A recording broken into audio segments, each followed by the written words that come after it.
Haha! Hey, my name is Mixalo, and today we're going to be looking at the Transformers MPM 11, the masterpiece Ratchet. Wow, that was tingly. Which, instead of being the iconic Ratchet you all know and love with the puke green color scheme, it's going to be a really bright green, like a massive bright green color. I don't know how to dodge it. And just looking at the box, oh dear. This isn't the normal box I'm used to. I'm used to having the picture, the funny Transformer picture. This isn't right. Oh, there it is. Okay, now it makes sense. Now there's the actual box, and taking it out of the box, we have plastic. Yeah, look, it's not the best material, but like it's plastic. All right, so I'm just gonna get some accessories out, small things. I had a bit of issues while recording it, getting everything out. So I just gotta, put a little pressure on it, and, the usual. Anyway, that's not important. Let's just talk about the figure for now, alright? Okay, so straight out of the box, it's already in its vehicle mode, so that's something to deal with. Okay, so even in vehicle mode, there's still a little underside kibble, and, see that? That... Head.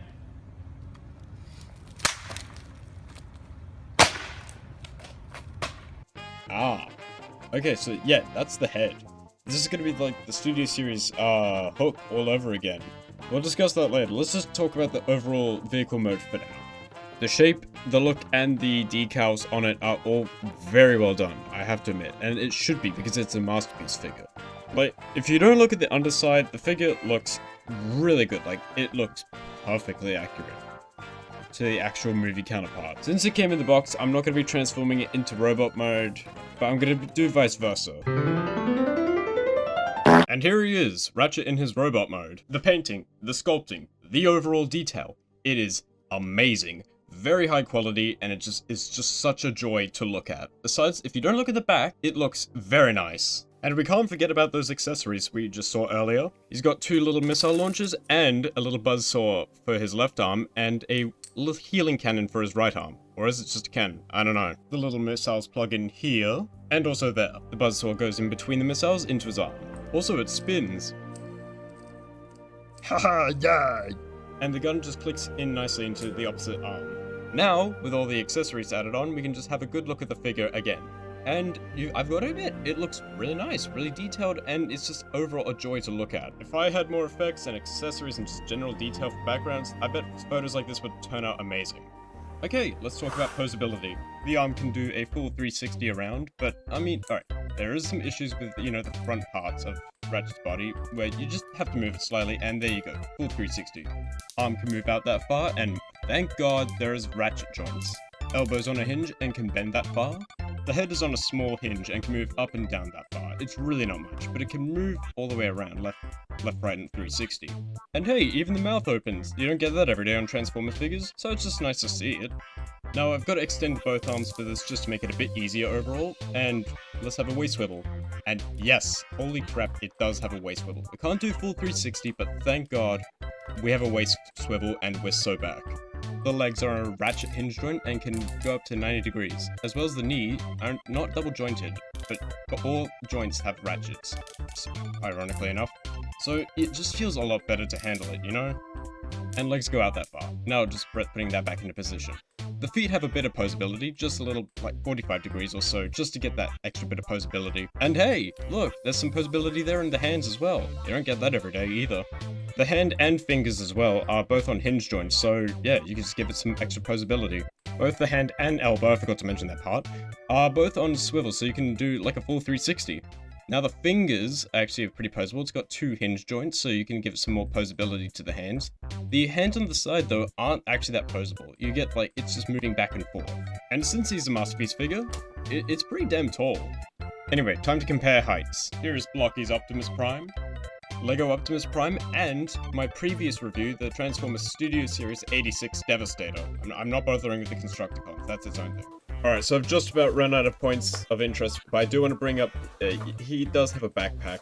It's not the worst. It is pretty bad, but like, I've seen way worse backpacks, so we'll let it slide. Anyhow, who cares? Let's just transform it back into vehicle mode.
And we're back in vehicle mode. I do have to say, like, on my first time transforming it, it's difficult. It's a lot more finicky than usual.